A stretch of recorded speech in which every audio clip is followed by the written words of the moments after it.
주님께서 여러분과 함께 루카가 전한 거룩한 복음입니다. 주님 영광 받으소서. 그때 목자들은 서로 말하였다. 베들레헴으로 가서 주님께서 우리에게 알려주신 그 일, 그곳에서 일어난 일을 봅시다. 그리고 서둘러 가서 마리아와 요셉과 구유에 누운 아기를 찾아냈다. 목자들은 아기를 보고 나서 그 아기에 관하여 들은 말을 알려주었다. 그것을 들은 이들은 모두 목자들이 자기들에게 전한 말에 놀라워하였다. 그러나 마리아는 이 모든 일을 마음속에 간직하고 곰곰이 되새겼다.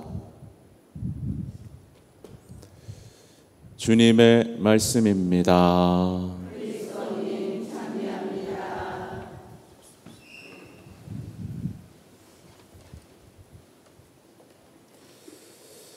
찬미예수님. 네. 오늘은 첫 토요일 신심미사이면서 오늘 매일 미사를 보면 성모 마리아 대성전 기념이라는 게 나오죠. 이게 보면 서방교회에서 처음으로 성모님께 봉헌된 성당에 대한 기념인데요. 이게 뭐 제가 전부를 소개해 드릴 수는 없지만 역사 속에서 어떤 여러 가지 기적과 전설이 있습니다. 어떤 귀족이 이제 성모님께 성당을 봉헌하고 싶었는데 어떤 장소에 대한 꿈을 꾸죠. 그래서 그 장소에 교황님이랑 갑니다. 그랬더니 눈이 덮여 있었어요. 네. 그래서 거기에다가 이제 교황님이 표시를 하고 이제 거기에 대성전을 졌는데, 그래서 그걸 기념할 때마다 이제 이 하얀 꽃잎을 뿌리면서 기념을 한다고 하고, 이 성당에는 우리가 익히 들었던 이 뭐라고 하나 로마 백성의 구원이라는 성모님 성화가 있습니다. 어떤 어려울 때 그러니까 교황님이 언제나 그 앞에서 보통 기도를 하고 사도적 여행을 떠나시거든요. 그러니까 대단히 중요한 성당이죠. 나중에 또 기회가 되면 소개해 드리기로 하고, 오늘은 어떤 신심에 대한 얘기를 좀 나누려고 합니다. 여러분 신심 있죠? 네, 열매 맺죠? 네, 여기만 소리가 크네요. 자신에게 신심이 있다라고 생각하는 사람은 반드시 자신의 마음을 점검해 봐야 됩니다. 신심이 있는 사람은 영혼의 기쁨이 커지고 애덕이 자라나게 되어 있어요. 근데 신심이 있는데도 영혼의 기쁨은 없고 사랑 없는 사람이 되어 간다면 뭔가 크게 잘못되어 가고 있는 거 아니겠습니까? 동의하시죠? 네. 그러니까 여러 가지 기도를 하면서 마음에 미움이 가득 차 있는 사람이 있어요. 그죠? 그리고 주님의 말씀을 늘 읽으면서도 입으로는 비방과 독소를 뿜어내는 사람이 있고, 또 봉헌금은 잘 내면서 재물에 대한 탐욕, 이기심이 마음속에 있는 사람이 있습니다. 이게 어떻게 된 거예요? 이건 신심이 아닌 거예요. 뭔가 신심을 가장한 허상을 쫓거나 위선, 오류 이런 것들을 따르고 있는 겁니다. 우리는 우리의 신앙을 계속해서 점검해 봐야 되고, 혹시라도 내 나름대로의 신심을 살고 있지는 않은지를 계속 점검해야 됩니다. 제가 강론 때 하는 얘기들은 대부분 그런 얘기들이죠. 참된 신심은 언제나 우리가 사랑하도록 이끕니다. 하느님의 사랑, 주님의 사랑에 감탄하도록 이끕니다. 마음이 그 사랑 때문에 어쩔 줄 몰라 하게 되는 게 신심이에요. 네. 근데 거짓 신심, 그리고 내가 내 취향대로 하는 신앙생활, 이건 열매가 없습니다. 사랑이 생기질 않아요. 뭘 하든 열심히 배우고 치열하게 기도를 해도 아무것도 안 생겨요.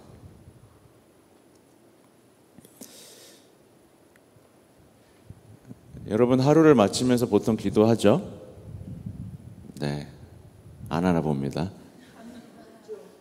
하루를 마치면서 자신의 마음을 점검해 보는 사람은 자신이 하나님을 생각할 때 어떤 마음이 드는지를 늘 점검합니다. 막연하고 부당하고 뭐 이런 마음이 든다면 마음이 고장난 거거든요. 우리 마음은 하나님을 알아보게 설계되어 있어요. 하나님을 생각하면 그 감미로움과 아름다움에 빠져들게 되어 있습니다. 아시죠? 아름다운 거 보면 사랑에 빠지잖아요. 그렇죠? 그래서 제가 뭐 강아지, 고양이 비유도 하잖아요. 강아지 보면 어때요, 여러분? 새끼 강아지 보면 아이고 예쁘다. 그죠? 안 그렇습니까? 자연스럽죠? 마음은 아름다운 거에 끌리게 되어 있어요. 근데 하나님을 생각하는데 감미롭다, 아름답다, 따뜻하다 이런 느낌이 없으면 그 마음이 뭐예요? 고장난 거라니까요. 하루를 돌아볼 때마다 이걸 점검해 봐야 됩니다. 모든 인간은요, 하나님을 생각할 때 정말 빠져들 수밖에 없어요. 신앙은 정신적인 활동으로 만들어낸 허상이 아닙니다. 세뇌돼가지고 하나님을 사랑하게 되는 게 아닙니다. 지식을 많이 배워가지고 하나님을 사랑하게 되는 게 아니에요. 우리 마음을 회복하면 하나님을 만나게 됩니다. 그래서 기도하는 모든 사람, 마음이 회복된 사람은 기도하면서 예수님의 얼굴을 떠올리게 되고 예수님을 경외하게 되고 예수님께 감사하게 되고 예수님께 감동하게 됩니다. 기도 안에서 자신의 부르심을 느껴요. 그죠? 다 느끼죠? 네, 안 되나 봅니다. 부르심을 느끼고 사랑에 감동하고 자신의 존재에 대한 확신을 갖게 되고 자신이 얼마나 존엄하고 아름다운지를 알게 됩니다. 당연히 우울이 들어올 자리, 어둠이 들어올 자리가 있어요, 없어요? 없어요. 처음부터 그럴 수는 없지만 서서히 회복하면서 이 여정을 향해 가는 게 정상적인 신심 생활입니다. 그죠? 이게 안 되고 있으면 허상을 쫓고 있는 겁니다. 참된 신심을 살아가면 그 풍요로운 은총 속에서 애덕을 키워가죠. 특히 성모님을 통한 풍성한 은총을 알아보게 만들고 성령께서 이끄시는 대로 그 바람이 부는 대로 날개를 활짝 펴고 그 자유로운 비행을 할 수 있게 됩니다. 예수님을 닮아가는 거예요. 성덕은 결국 예수님을 닮아가는 여정입니다. 예수님의 그 열정적인 선행, 일상적인 애덕, 불꽃 같은 뜨거운 성심을 닮아가는 게 신심 생활입니다. 그럼 거짓 신심은 어떻게 되게요? 아무리 열심히 해도 거짓 신심은 자신에 대한 눈물만 키워갑니다. 자기를 위해서 우는 거예요. 그리고 낙담과 비관주의를 키워갑니다. 불만과 분노가 사라지지 않고 엘리트주의적인 자만에 빠지게 되고 엄격함으로 무장하게 되고 그렇게 자신에게만 몰두하게 됩니다. 갇혀버려요. 자기만 봅니다.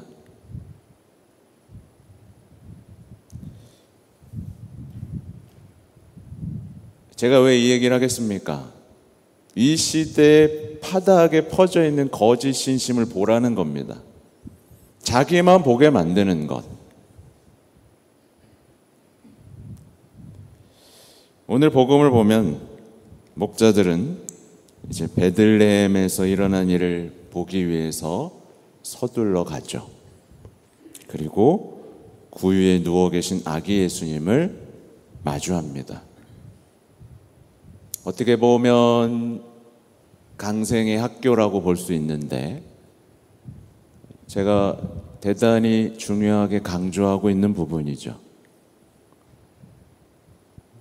예수님, 성모님이 예수님을 잉태하고 엘리사벳을 찾아보고 예수님을 낳은 그 일련의 여정에서 아무것도 느끼지 못한다면, 어떤 것도 내 마음을 흔들어 놓지 못하고 있다면 이 마음은 고장난 거예요.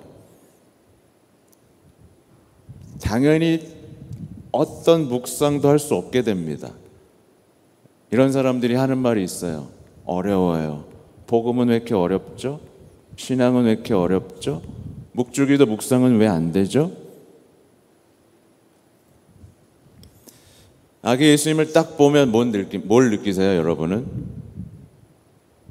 그냥 인사 꾸벅하고 돌아섭니까? 모든 불편함을 참고 계신 아기 예수님을 발견하게 되죠. 그 추위 속에서 그 딱딱한 말밥통에 누워 계신 예수님을, 메시아를, 진리의 빛을 마주하게 됩니다. 추운 날 속에서 성부께서 허락하신 모든 것을 받아들이는 예수님, 날씨도 불편함도 모든 것을 받아들이십니다. 그리고 그런 보잘것없는 이 메시아는 자신에게 주어지는 관심과 사랑도 그대로 받아들입니다. 모든 걸 받아들이죠. 네. 자신을 불편하게 하는 것, 자신을 사랑하도록 이제 요셉과 성모님의 사랑도 그대로 받아들입니다. 아무것도 요구하지 않고 아무것도 거절하지 않죠. 그죠? 여러분, 할 수 있겠습니까? 아무것도 요구하지 않지만 아무것도 거절하지 않는 이 마음.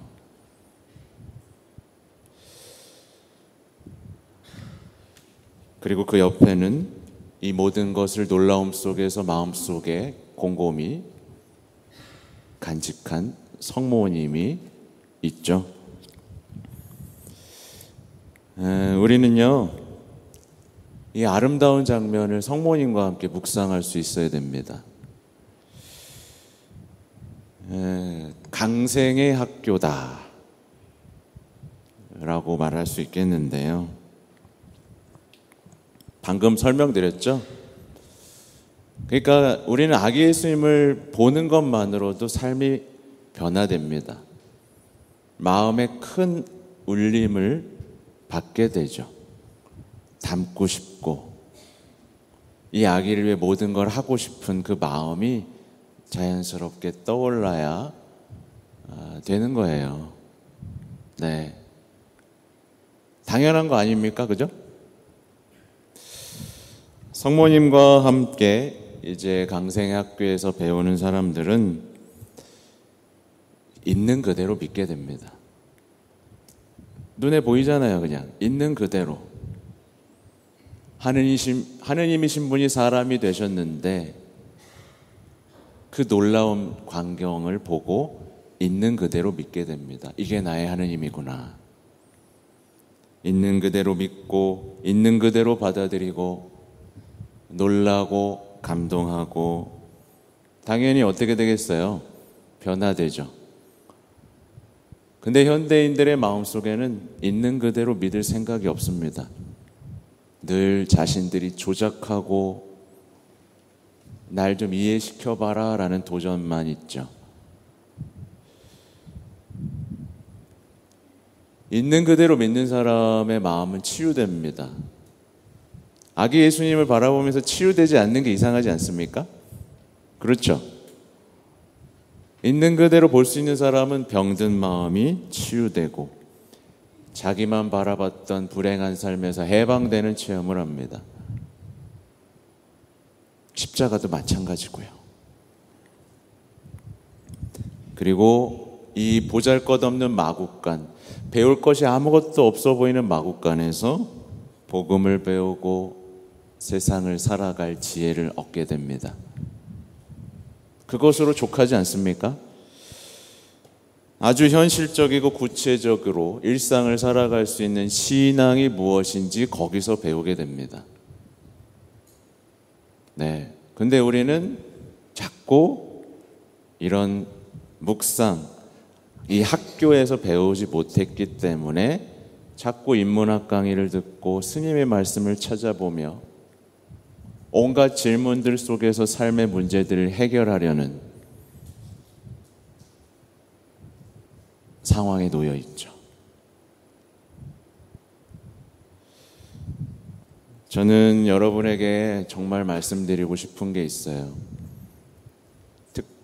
신앙은요, 결코 마음을 억누르지 않습니다. 마음을 멍들게 하지 않아요. 마음을 병들게 하지 않습니다. 오히려 마음을 끌어당기고 충만하게 하고 사랑으로 다그칩니다. 이 사랑은 단순히 그냥 화 안 내려고 참는 게 아니에요. 착한 척하고 사는 게 아닙니다. 그거는 아무것도 아니에요. 신앙은 엄격하게 가두는 게 아니라 자유롭게 하고 붙잡아 두는 게 아니라 날아오르게 합니다. 그렇죠? 얼굴이 다 심각해지셨어요. 성모님을 사랑하는 사람은 바로 그런 신심을 배우고 그런 신앙을 살아가게 되는 거죠. 제가 그걸 해드리려고 이렇게 애쓰고 있지 않습니까? 네. 근데 얼굴이 좀처럼 펴지지 않는 분들의 모습은 너무나 안타깝습니다. 아기 예수님, 공생아의 예수님, 십자가에 매달리신 예수님의 얼굴은 우리의 신앙을 고쳐주는 힘이 있습니다. 우리의 헛된 신심들, 오류들을 바로잡아주는 힘이 있습니다. 그걸 성모님과 함께 할 때 엄청나게 강력한 힘이 그 사람의 마음을 뒤흔들고 그 사람을 성덕으로 끌어올리죠. 그죠?